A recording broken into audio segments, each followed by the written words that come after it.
Well, it is the college football weekend that everyone has been waiting for. Number 1 Georgia hosting number 2 Tennessee. It's going to be an electric atmosphere. Game days in town. Every major possible recruit is going to be in town. I've got a video on that later this week. But I think there are 5, actually more than 5 keys to the game where if Georgia does these things I'm about to talk about, they are going to win the football game. So let's start it off right. Number 1, might be a little obvious, but it's true. Georgia has to run the football effectively if they're going to win this game. The number that I need to see them at is 150 yards, and that's really not a lot considering that Georgia's rushing for 202 yards per game. If they get to 150, I think you can feel really good about Georgia's chances to win the ball game. No, I say 150 because it's not going to be easy to run on Tennessee's defense. Yeah, they're giving up a ton of yards through the air. Just about everyone has been able to throw the ball effectively on Tennessee's defense, but they're not giving up a ton in the run game at all. They're giving up just 93 yards a game, 2.9 yards per rush. Of course, Georgia's averaging 202 rushing yards a game and 5.6 yards a carry. They ran all over Florida last weekend. They ran through Auburn, almost 300 yards rushing in that game. Could have rushed for 300 against Vanderbilt if they wanted to. They are running the ball better and better each week, and if they can get to 150, they've got a really good shot. If they get to 200 rushing yards, what they're averaging, they're going to win the ball game. They have to run the football, keep Tennessee's offense on the sidelines, keep their defense fresh, and maintain the clock. Number 2, which comes to my next point, time of possession. Georgia needs to win the time of possession battle. They're one of the best at working the clock in the country. Got to leave Tennessee's offense on the bench. They play fast, so Tennessee gets a lot of possessions because when they get the ball, they score quickly. And then they get right back out there and they score again. So it's easy to see why they're the number 1 offense in college football. They get the ball a lot and they score a lot. If you're Georgia, you have got to run the football, limit Tennessee's possessions, keep their offense on the sideline, and they're going to be in this game the entire way. I think they're going to win the game, but they're not going to do it if they go 3 and out, can't run the football. You're punting it back to Tennessee. I do think Stetson Bennett's going to have to throw the ball 30 times, but Georgia, they've got to work the clock. They've got to establish the run, or else Tennessee's going to be out there, and they're going to have a lot of possessions, and they're going to score a lot. Have to win the time of possession battle, and that's something that Georgia's been really good at all year. Georgia can play fast offensively and score quickly, but they can also be methodical and run the ball, punch you in the mouth over and over again, take a lot of time off the clock, and score on long possessions as well. I think that's what they're going to have to do. Number 3, got to get the tight ends involved. I said it before the Florida game, I expect Brock Bowers to have a big-time game against Florida's linebackers, and both of them did. The more they have the ball, the better Georgia's offense is going to be. Brock Bowers is the best player in college football, in my opinion. Just because you're the best quarterback in the league, whether you're Bryce Young, C.J. Stroud, Hendon Hooker, doesn't mean you're the best player. Brock Bowers is the best player. When he has the ball, good things happen. I expect Georgia to get the ball to Brock Bowers and Darnell Washington as much as possible. How about 15 touches between the two? Give 10 to Brock Bowers. Give Darnell Washington 5 catches, whatever. I think 15 touches between the two is doable. And I think if they do that, Georgia's going to have a really good game offensively. Ladd McConkey's a nice weapon at receiver. So is Marcus Rosemy-Jacksaint. So is John Blaylock. So is Kyrus Jackson, Arian Smith. They have a nice group of receivers, but there's nobody like Brock Bowers in college football. There's nobody like Darnell Washington in college football. They are a mismatch, and you have to use those mismatches as much as possible. When you're running the ball effectively, play action, go to those 2 guys. Georgia's offense could be clicking in a big way on Saturday. Defensively, force 3 turnovers. Tennessee's lost 6 fumbles this year, only 2 interceptions by Hendon Hooker. If Georgia can force 3 turnovers, where, fumble, interception, turnover on downs, whatever, they're going to win the ball game. Again, that might be tough because Tennessee's clicking. They are clicking offensively. They can run the ball, but they're a pass-happy team. Hendon Hooker is throwing it over everyone. A lot of it's scheme. A lot of it's they're going against bad defenses. Guys are wide open down the field.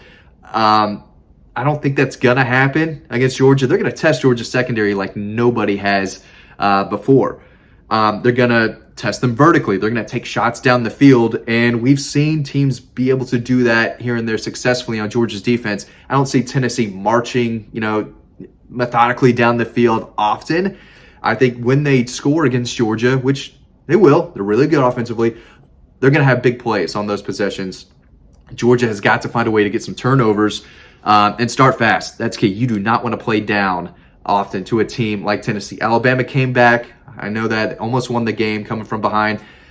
Georgia's got to keep this crowd into it. They got to get off to a fast start, keep the crowd in it the entire game. The last thing they need is for Tennessee to go up 2 scores, kind of let the air out of the stadium a little bit and have to come back against a team with that offense. Other notes, Georgia's just giving up 177 passing yards per game, 13th best in the country, second in the SEC. It's not easy to throw on Georgia's defense. Tennessee is doing it at will. That's going to be a big-time matchup. Tennessee's averaging 353 passing yards a game, second best in the country. I think Washington, the Huskies, are number 1. So Georgia's good at not giving up a ton of passing yards. Tennessee's obviously, the best at it, even though they're ranked number 2 here. Georgia's given up only 85 rushing yards a game, 5th nationally, 1st in the SEC. Nobody's running on Georgia. Missouri did a little bit here and there. I think South Carolina had like 2 nice runs. Florida had 2 runs that went over 10 yards. Nobody's running on Georgia right now. I don't think Tennessee is going to either, but they are rushing for right at 200 yards a game, 4.6 a carry. So they're averaging right where Georgia is, both right at 200 yards per game. Georgia's rushing for 5.6 a carry. Tennessee's rushing for 4.6 a carry. So Georgia is more effective in the ground game. Tennessee can run the ball. Not sure they're going to be able to do it against the Dogs. Something else that I noticed. Penalties. Tennessee commits a lot of penalties. They've committed 67 this year. That's 120th in the country. Tied for 120th in the country. A lot of penalties. Georgia's only committed 32 penalties. Less than half of that. They're 4th in the country. So when we're talking about penalties, Tennessee is not nearly as disciplined as Georgia is from that aspect, playing clean games. We'll see if that comes back to haunt Tennessee, especially in this loud, raucous, crazy environment in Sanford Stadium. Wouldn't be surprised at all if Tennessee, commits a little more penalties than usual, backs themselves up in a game where they're going against probably the best defense, maybe the best defense in college football, definitely the best defense they've seen all season. The last thing they can do is shoot themselves in the foot, but they tend to do that. 67 penalties so far this year is not great. Moving right along. Total defense. Georgia is ranked number 4 behind Michigan, Boise, and Illinois, giving up 7 touchdowns. Only 7 touchdowns this year, 262 yards a game. They are playing great. No Nolan Smith. I get that. Jalen Carter, he needs to play a lot in this game. But if he's not in there on first down or second down, and Tennessee's getting that fast-paced, hurry-up offense going on, it's going to be tough to get him on the field. So he can't just be a third down option. Now, he will if Tennessee gets into 3rd and long, 3rd and medium. He's going to be in the ball game. But they like to play fast and play hurry-up. So if they get things going and he's on the sidelines, look for them to keep playing fast, keep him on the bench. But he's going to be a big deal. They need him in this game. Georgia's scoring defense. I talked about total defense where they're number 4 in the country. Scoring defense, they're 2nd, just behind Illinois, giving up 10.5 points per game. That's fantastic. That is great defense that they're playing. Let's talk about scoring offense. Scoring offense, Tennessee is obviously number 1, 49 points a game. Georgia's number 6 at just under 42 points a game. This is a good Georgia offense.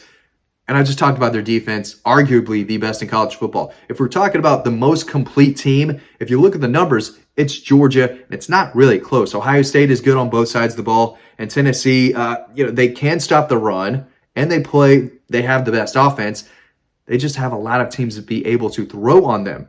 So scoring offense, Georgia's number 6, Tennessee's number 1. Total offense, this is going to surprise some people. Tennessee's obviously number 1, 553 yards per game. That is a lot. You know who's number 2? It's the Georgia Bulldogs. They have the number 2 total offense in the country at 530 yards per game. They're right there. When you think about who has the best offense, everyone is quick to say Tennessee, and they'd be right. Tennessee's offense has played better than Georgia's, but it's not by a lot. Georgia is right there underneath Tennessee in total offense for sure, slightly below them in scoring offense. But if we're talking about total defense, scoring defense, Georgia kind of separates themselves from Tennessee there. So Georgia is the most complete team. They've got Tennessee at home. They've got a more experienced coaching staff that's been together a little bit. They've got more talent. They've got more depth. Tennessee's quarterback is playing lights out, and they have an offensive philosophy that is just clicking on all cylinders. Really, really good team. I think a lot of people think they're the number one team in the country, best resume, yada, yada, yada.